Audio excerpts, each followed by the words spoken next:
கிணற்றுக்குள் உயிருக்காக போராடிய வாயில்லா ஜீவன்.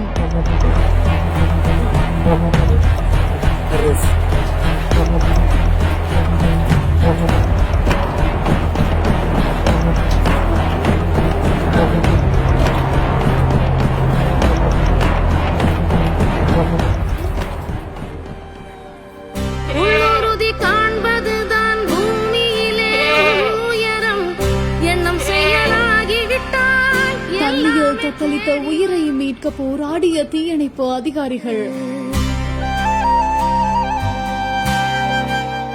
உயிரை பணயம் வைத்து இப்படி ஒரு செயலா? தூத்துக்குடி மாவட்டம் திருச்செந்தூர் அருகே இருக்கக்கூடிய மெய்ஞானபுரம் புளியங்காட்டூர் அப்படின்ற பகுதியில 35 அடி ஆழ கிணற்றுல ஒருத்தரோட ஆடு விழுந்து போனதா சாத்தான்குளம் தீயணைப்பு வீரர்களுக்கு தகவல் கிடைச்சிருக்குது.